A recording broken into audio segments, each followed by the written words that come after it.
इस समय तो त्योहार शुरू हो गए हैं, जैसे कि कल अहोई अष्टमी थी, तो आप लोगों के यहाँ क्या-क्या बनता है? मेरे यहाँ जो भी बनता है मैं उसकी एक झलक दिखा रही हूँ। पहले सबसे मैंने यहाँ पर मिक्स वेज बनाई, जो सब्जियाँ अवेलेबल थी उन सबको काट के मैंने यहाँ पर मिक्स वेज बनाई। दूसरी तरफ मीठे में मैंने यहाँ पे गुलगुले बनाए, जो अहोई माता को बहुत ज्यादा पसंद है।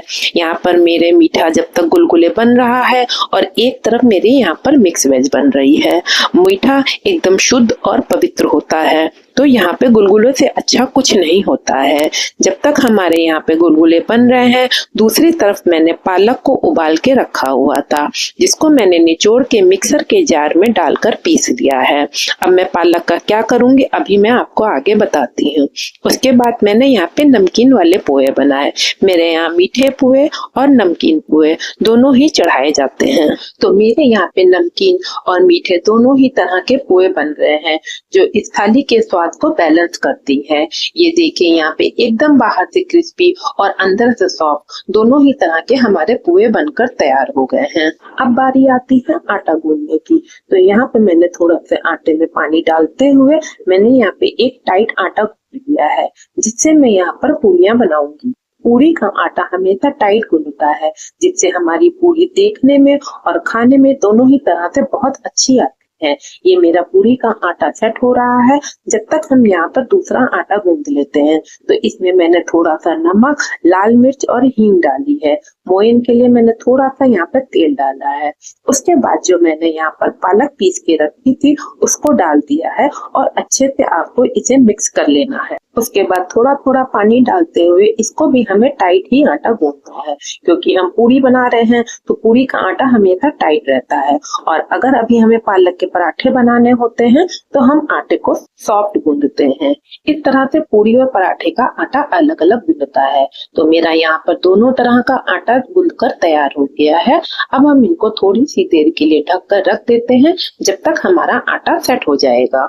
अब बारी आती है हलवे की, जो सबसे प्रिय भोग होता है। तो मैंने यहाँ पे आटे का हलवा बनाया है, जिसको मैंने घी में अच्छे से भून लिया है। जब आटे का हलवा बनता है और आटा भूनता है तो बहुत ही अच्छी महक आती है। इस तरह से बिल्कुल त्योहार वाली फीलिंग आने लगती है। देखिए यहाँ पे हमारा आटा अच्छे से भुन गया है। अब हम इसमें थोड़ा थोड़ा पानी डालते हुए गैस की फ्लेम तेज करते हुए फटाफट हमको यहाँ पर कलछी को चलाना है, जिससे हमारे हलवे में गांठ नहीं बनती है। एक बार जब ये अच्छे से फूल जाता है, उसके बाद आप इसमें पानी डालते रहिए और इसमें मिक्स कर लीजिए। जितना आपको जैसा चाहिए उस हिसाब से बना लीजिए। पानी डालने से हलवा हमारा फूलता है, बहुत अच्छे से बनकर तैयार होता है। अगर हम एक बार में डाल देते हैं तो यहाँ पर दिक्कत होती है, इसलिए पानी हमेशा हलवे में थोड़ा डालिएगा, बस गांठ ना पड़े। उसके बाद हमारा हलवा सेट हो जाता है। इस तरह से जब आपको लगे कि अब हमें पानी की जरूरत नहीं है, उसके बाद आप इसमें चीनी को ऐड करिए और चीनी को ऐड करने के बाद अच्छे से मिक्स कर लीजिए। आप देखेंगे कि हलवा का टेक्सचर एकदम बनके बिल्कुल तैयार हो गया है। हलवा एक शुद्ध और पवित्र मीठा माना जाता है, जो किसी भी समय भोग में काम आता है। देखिए यहाँ पे हमारा प्रसाद के लिए कितना परफेक्ट हलवा बनकर तैयार हुआ है। अब थाली को कंप्लीट करने के लिए यहाँ पे थोड़ा चटपटा भी जरूरी है, तो मैंने उसके लिए यहाँ पे मूली के लच्छे बनाए हैं। नींबू, नमक और थोड़ा सा मिर्चों से देखिए यहाँ पे चटपटा मूली के लच्छे तैयार हुए हैं। इस तरह से मेरी मिक्स वेज, मीठे पोहे, नमकीन पोहे, मूली के लच्छे और हलवा बनकर तैयार हुआ है। इसके बाद अब हमें एक रसे की सब्जी भी चाहिए, तो मैंने यहाँ पे आलू दम की सब्जी बनाई है। आलू को अच्छे से छील कर उनको मैंने यहाँ पर फोक से गोद लिया है। उसके बाद मैंने इनको तला है। आलू हमारी एक तरफ तल रहे हैं, दूसरी तरफ इनकी ग्रेवी तैयार कर रही हूँ। इस तरह मैंने पूरे काम को प्रोसेस वाइज किया है, जिससे हमारा काम समय से भी पूरा होता है और बहुत अच्छे से खाना बनकर तैयार होता है। ये यहाँ पे मैंने पूरा खाना बिना प्याज लहसुन का बनाया है, क्योंकि व्रत वगैरह में हम लोग लहसुन प्याज नहीं खाते हैं। तो सिंपल टमाटर की ग्रेवी में ही मैंने चटपटे मसालेदार आलू की सब्जी बनाई है। अब बारी आती है पूरी तलने की। हमारा आटा एकदम सेट हो चुका था, तो मैंने यहाँ पर दोनों तरह की पूरी बनाई है। देखिए कितनी बढ़िया गोल गोल फुली फुली पूरी बनकर तैयार हो रही है। इस तरह से जब कंप्लीट थाली बनकर तैयार होती है तो किसी का भी खाने को देखकर मन चल जाता है। आप कभी भी व्रत त्योहार हो तो इस तरह से पूरा भोजन बनाइए बनाइए, खाने वाले को भी खुशी मिलेगी, बनाने वाले को भी खुशी मिलेगी। और जब हम इस तरह से पूरे काम को सिस्टम वाइज करते हैं तो हमारा काम बहुत बढ़िया से होता है।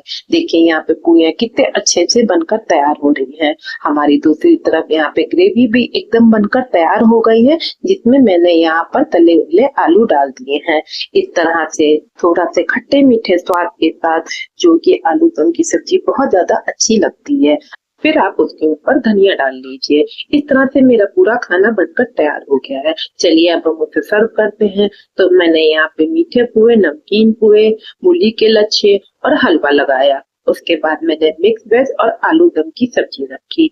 मैंने यहाँ पर पूरियां रखी दोनों तरह की। उसके बाद माता को भोग लगाया। उसके बाद हम सब ने एक साथ बैठ के इस प्रसाद को ग्रहण किया। तो अगर आपको भी ये प्रसाद पसंद आया हो तो मेरे वीडियो को लाइक, शेयर और सब्सक्राइब करिएगा। Bye bye.